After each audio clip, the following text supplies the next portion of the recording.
Captain America Civil War review. Sorry everybody, I've been busy working on my house the last several weeks.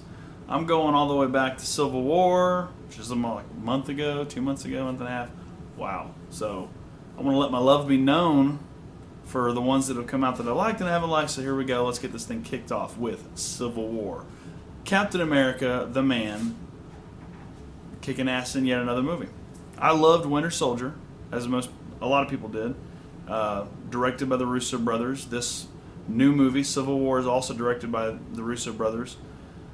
It features some fun characters in it, like Spider-Man and Black Panther, which are new introductions in this movie, which were small introductions, but I loved them. Chadwick Boseman, who wasn't that awesome in Gods of Egypt for the 7 people in the world that watched that movie. He was really weird in that. And then going from that to Civil War, just a couple weeks later, or the next week even, it wasn't very far after that. He was much better as Black Panther. Very cool. I was probably, when I think back on Civil War now, that it's so many weeks back, I actually think more about Black Panther than Spider-Man even. So I'm really excited to see Black Panther get his own movie, get his due. The standout for me in Civil War is Chadwick Boseman as the Black Panther. There were so many different moves that he did that I don't know if, I guess they probably worked on it a lot, but the scene on the stairs where he's fighting and he gets knocked down the stair, he falls down, and just the shot of him on the ground with his hands a certain way, and then he kind of looks up, and oh man, I was like, dude, this guy, you don't want to mess with him.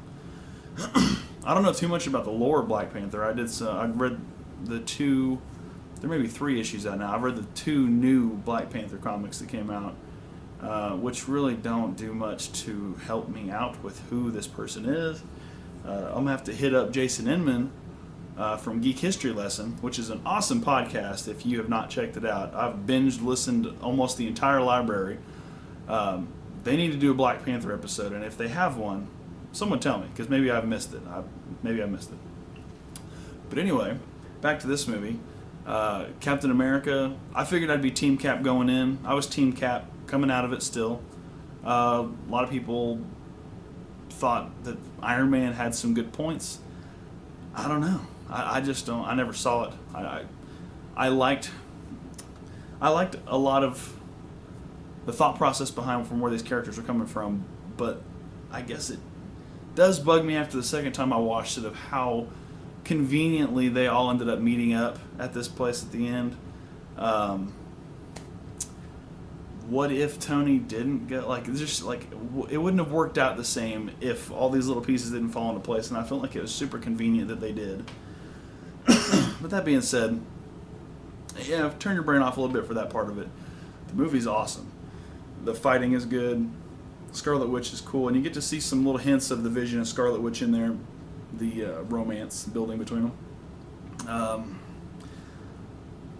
Black Panther, which is so freaking cool, man. His accent, which is kind of funny because in Gods of Egypt, when Chadwick Boseman was playing that character, he had kind of this weird, I don't know, sort of accent, I guess, that he put on that too, right? And then I heard him as as the Black Panther role, and he had the same kind of. So I thought maybe this actor had a natural accent or something, but he does not. So I don't know why I would have thought that, but hey, it works pretty good, man. He fit in really well there. The little chick, who I don't know who that was. They didn't say. Was it his sister in the comics? He's got a sister who died, I guess, and but I don't know. I never know. I can't hardly keep up with who's doing what. Maybe it was a sister, maybe it was an old girlfriend, bodyguard, I can't really tell, but that scene where Black Widow's standing there and this girl comes up and says, "Move or I'll make you move," and he said, "I'd love to see that." Awesome scene. The chase scene with the cars where Bucky's getting, Winter Soldier Bucky, whatever, is getting chased by Black Panther, who's being chased by Captain America. Awesome action scene. The scene at the very beginning of the movie, which brings me to another point. Yes, the beginning 10-15 minutes of the movie where they're trying to stop Crossbones, the bomb and all that stuff, You get to see Falcon. You get to see Falcon do some really cool stuff that I never followed Falcon. I never cared about Falcon at all. I thought he was kind of a joke, really, even in Winter Soldier, until Civil War. You get to see him do some pretty cool stuff, and suddenly, by the end of the movie, I find myself being a Falcon fan. So, good job, Russo brothers and Marvel, for making Falcon somebody that I care about. If he were to die, I would care. Rhodey getting hurt, whatever, Rhodey. I don't really care about Rhodey. A lot of people do. That's fine. It didn't have as much of an impact on me as anybody. I don't know, anybody else would have gotten hurt. I was like, cool. They had in Iron Man, was it 2? Yeah, 2. They have that whole confrontation where he's trying to take the suit and got to give him the suit. I don't know. I don't really care about Rhodey. That's me. Sorry. Let's see, your other characters. Vision is still kind of cool. A little weird, but cool. I want to know more about where he goes, and if Thanos gets that stone off of his head, is he going to die? I'm curious to find all that stuff out. I watched the movie 2 times. The first time just blew me away. The second time blew me away, and then I caught a whole lot more scenes and things that I probably missed, I guess, the first time. Zemo was kind of maybe he's going to become a better villain, but he was just kind of a throwaway guy in the movie, unfortunately. Seeing Iron Man and Captain America fight was really good. It made sense. It wasn't like I don't know. I haven't seen this Ultimate Cut of Batman vs. Superman, but it wasn't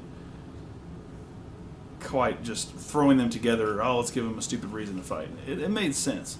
Captain America trying to stand up for his friend. But yet, we know Tony Stark. We've known him for years. The longest running Marvel character we've got.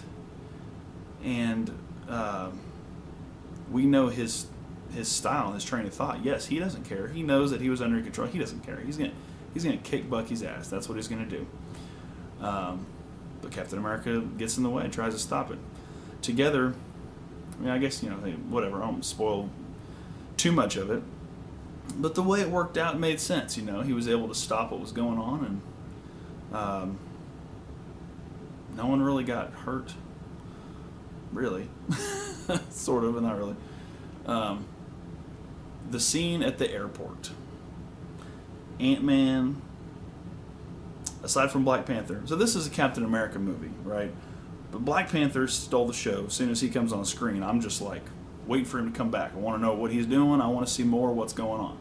Spider-Man gets on the screen, and you're like, cool, this kid, I like this kid as Spider-Man. It feels right. He's real witty, real snappy. Him and Tony together, because Tony's real witty and snappy too, real fast with the comebacks. Spider-Man is too. Peter Parker is also. Man, those two together, it works really well, right? So all those things are still in the show. Somehow this movie maintains the Captain America story. It's like, this is a movie about Captain America's story. But once Ant-Man shows up to help Cap, I'm watching Ant-Man.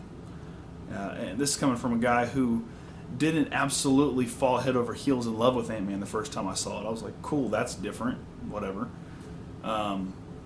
He comes in on this movie and he's killing it. All the jokes, all the Paul Ruddiness of the movie really works to his advantage in this thing. He, you drop this, Captain America.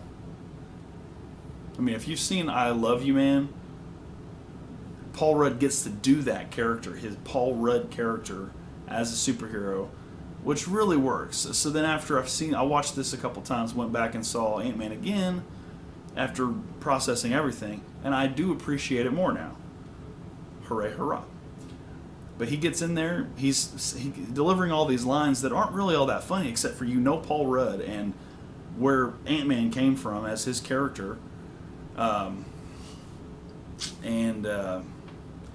It really just works.